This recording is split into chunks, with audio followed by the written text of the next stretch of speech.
Selamat malam Ibu Bapak, Saudara-saudara yang Tuhan Yesus kasihi. Kembali kita berjumpa dalam program Night Call GPIB. Saya, Pendeta Matilda Ana Puji Siswanto Watimena.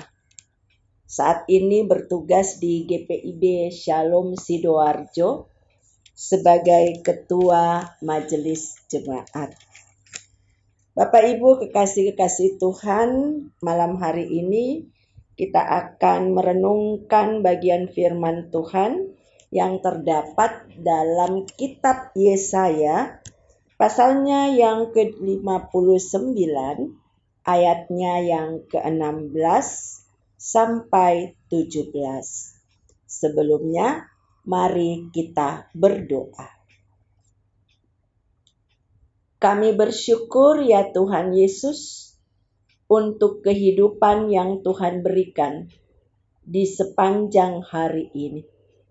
Kami bersyukur juga untuk kasih dan kuasa-Mu yang menopang keseharian kami, sehingga malam telah menjadi bagian dalam hidup kami. Sebelum kami masuk dalam istirahat malam hari, kami ingin membaca bagian firman Tuhan. Kiranya kuat kuasa Roh Kudus-Mu menuntun kami semua dalam pembacaan dan perenungan firman-Mu di malam hari ini. Dalam nama Tuhan Yesus Kristus, firman yang hidup, kami berdoa. Amin.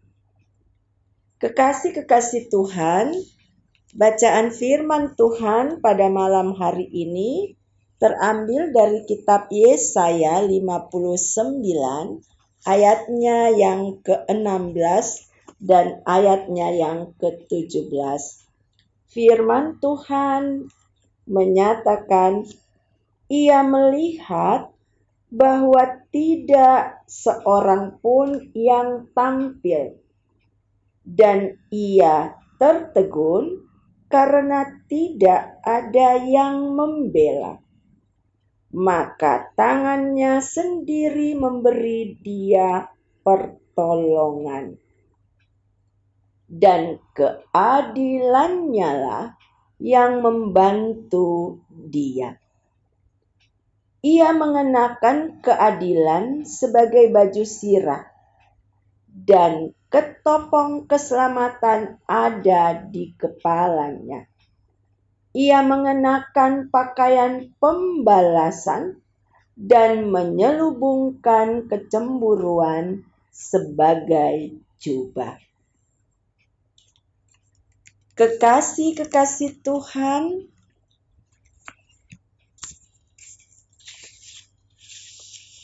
Yesaya sebagai nabi Tuhan dipanggil dan diutus untuk menyampaikan pesan Tuhan kepada umatnya Israel dan Yehuda. Pesan itu berisikan kabar baik dan juga berisikan kabar buruk. Kedua-duanya harus disampaikan oleh Yesaya seturut dengan kehendak Tuhan. Ketika ia memberitakan kabar buruk, ia menyampaikan tentang penghukuman Tuhan kepada umatnya atas pelanggaran mereka sendiri. Tetapi dia juga dipanggil dan diutus untuk menyampaikan kabar baik bahwa Tuhan Allah yang telah mereka tinggalkan dan duakan dalam kehidupan sebagai umatnya, Allah tetap mengasihi mereka sebagai umat pilihannya. Bapak, Ibu, saudara-saudara yang terberkati dalam Kristus Yesus, secara khusus bagian bacaan kita di pasal 59 ayatnya yang ke-16 dan 17 ini merupakan bagian dari rangkaian perikop yang berjudul dosa adalah penghambat keselamatan. Tuhan memang tidak pernah terlambat memberi pertolongan. Tetapi diingatkan juga bahwa dosa menjadi penghalang atau pemisah dari tindakan Allah yang menyelamatkan. Itu bisa kita baca di bagian awal, ayatnya yang pertama dan ayatnya yang kedua dalam pasal 59 ini. Hidup jauh dan berpaling dari Allah adalah kehidupan yang penuh dengan kesia-siaan. Tidak ada berkat dalam kehidupan yang merahmati langkah-langkah umat dalam perjalanan mereka yang jauh dari Tuhan.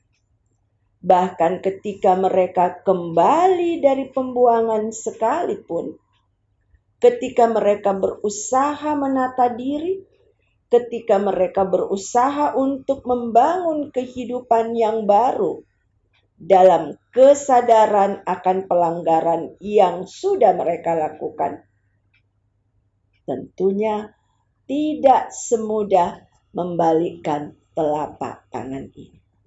Ada tantangan, ada hambatan yang dihadapi oleh umat. Salah satunya adalah yang menghadirkan pergumulan tersendiri kepada mereka adalah ketika mereka kembali dan berusaha untuk hidup lebih baik. Ternyata kebaikan dan ketidakadilan masih juga menjadi gumul tersendiri dalam kehidupan mereka. Adakah yang akan menolong mereka? Adakah yang akan membela mereka? Tidak semua orang mau memberikan pertolongan. Tidak semua orang akan hadir sebagai pembela dalam kehidupan mereka. Namun dalam bagian bacaan kita pada malam hari ini, firman Tuhan menyaksikan melalui pemberitaan Nabi Yesaya bahwa kasih setia Tuhan tiada berkesudahan.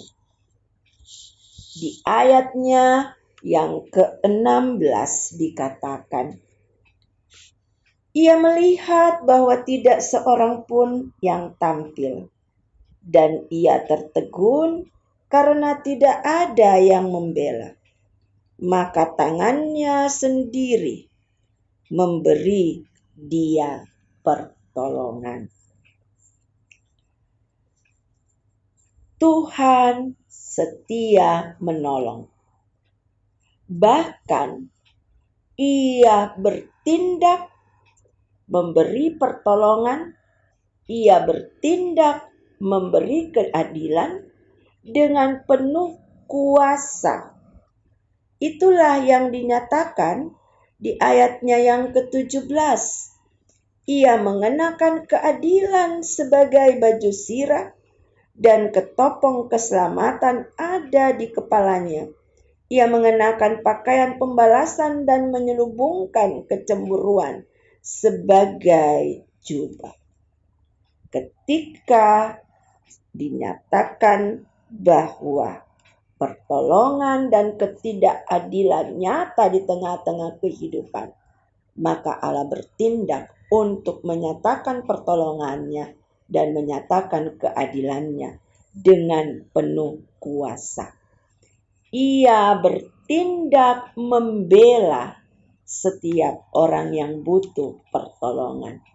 Ia menyatakan keadilannya bagi mereka yang mendapat ketidakadilan. Yesaya memberitakan dalam renungan malam ini, ketika tidak seorang pun yang mau tampil membela orang-orang yang tertindas, ketika tidak seorang pun yang mau tampil menyatakan keadilan bagi mereka yang mendapatkan ketidakadilan, maka di sana masih ada harapan bahwa Dia yang hadir membela mereka. Dia yang hadir menyatakan pertolongan bagi mereka yang mengharapkannya. Bapak, Ibu, saudara-saudara yang terkasih dalam Kristus Yesus. Ketika renungan malam ini mengajarkan kepada kita semua bahwa Tuhan tidak pernah terlambat menyatakan pertolongan dan keadilannya.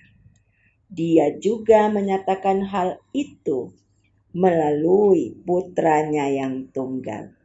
Dia peduli kepada yang tertindas. Dia peduli kepada yang lemah. Dia peduli kepada setiap mereka yang terpuruk oleh situasi dan kondisi yang ada.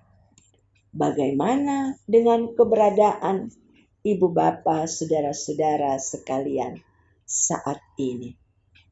Secara khusus di situasi pandemi COVID-19 yang belum berujung. Bagaimana situasi kondisi kita? Bagaimana situasi kondisi ibu bapa, saudara-saudara selaku gerejanya di tengah-tengah kehidupan hari ini? Adakah beban itu menjadi milik kita? Dan ketika beban itu menjadi milik kita, tidak satupun yang bersedia menolong kita. Mari datang kepadanya, bukan hanya meminta pertolongannya. Mari datang kepadanya, menggantungkan seluruh pengharapan hidup kita. Mari datang kepadanya, menyatakan kepada Dia yang setia untuk kita juga hadir sebagai pribadi yang setia. Bukan hanya meminta Tuhan sedia menolong kita, tetapi juga meminta pertolongannya agar kita mampu untuk menggantungkan hidup ini hanya kepada Dia. Meminta untuk Dia dengan kasih karunia yang dianugerahkan kepada kita, agar kita dimampukan untuk menghadapi setiap persoalan yang ada di kehidupan ini. Di sisi lain, mari kita juga datang sebagai gerejanya, meminta pertolongan dan kasih karunia Tuhan, agar kita pun hadir sebagai saluran berkat bagi mereka yang lemah, bahkan bagi mereka yang diperlakukan tidak adil di dalam kehidupan ini, agar melalui kehadiran kita, keadilan Tuhan nyata bagi mereka. Kekasih-kekasih Tuhan, sekali lagi, jangan putus asa dan kehilangan pengharapan. Karena masih ada Tuhan, tempat kita meminta pertolongan. Dan Dia pasti menolong kita dengan kasih dan kuasa-Nya.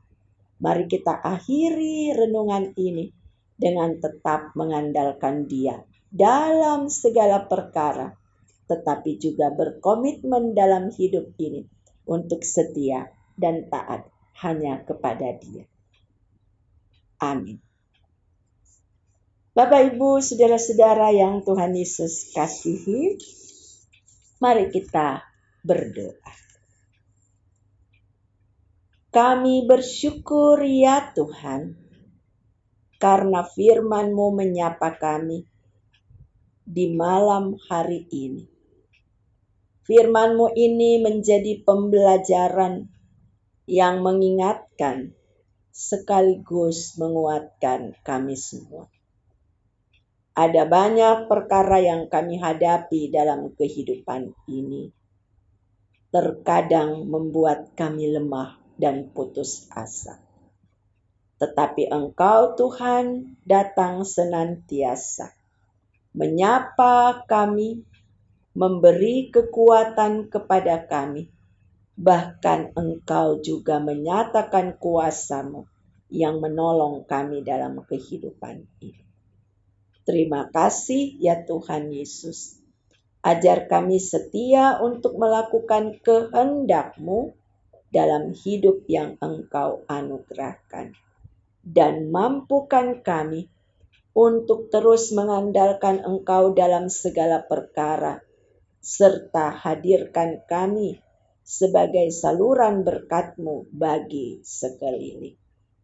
Berkati kami sebagai gereja-Mu dalam setiap aktivitas karya pelayanan dan juga kesaksian di tengah-tengah kehidupan yang Tuhan berikan. Kami berdoa untuk seluruh pelayanan Gereja Protestan di Indonesia bagian Barat. Secara khusus kami berdoa untuk karya layan tim kerja Morning Call dan Night Call GPID. Tuhan berkati hamba-hamba-Mu dalam setiap karya layan mereka dan juga dalam kehidupan rumah tangga mereka masing-masing. Kami juga mau berdoa ya Tuhan untuk kehidupan bangsa dan negara kami. Pemimpin-pemimpin di tingkat pusat maupun pelosok pedesaan, khususnya dalam upaya pemerintah dan pemimpin-pemimpin negara kami ini mengatasi situasi pandemi COVID-19 ini. Tuhan Yesus mampukan mereka semua bekerja untuk memutus rantai penyebaran COVID-19. Bahkan upaya vaksinasi yang dilakukan di berbagai pelosok negeri tercinta ini. Berkati juga ya Tuhan, semua orang-orang yang berharap untuk pulih dari paparan COVID-19 ini. Terima kasih Tuhan Yesus, malam telah menjadi bagian hidup kami. Sebagaimana Tuhan menopang kami dalam perjalanan kehidupan dari pagi hingga malam hari ini. Biarlah kasih sayang-Mu tetap ada dan menyertai manakala kami masuk dalam istirahat di malam hari ini. Jaga kami sepanjang malam ini Tuhan, jika esok menjadi bagian hidup kami atas perkenan-Mu. Biarlah hidup hari esok lebih baik dari hari ini. Terima kasih ya Tuhan Yesus. Ini doa kami di malam hari ini. Ini ungkapan syukur dan harapan kami. Semua kami bawa hanya di dalam satu nama, Kristus Yesus, Tuhan dan Juru Selamat hidup kami. Terima kasih. Amin. Selamat malam, Ibu Bapak, Saudara-saudara sekalian. Selamat beristirahat. Tuhan Yesus memberkati kita sekalian.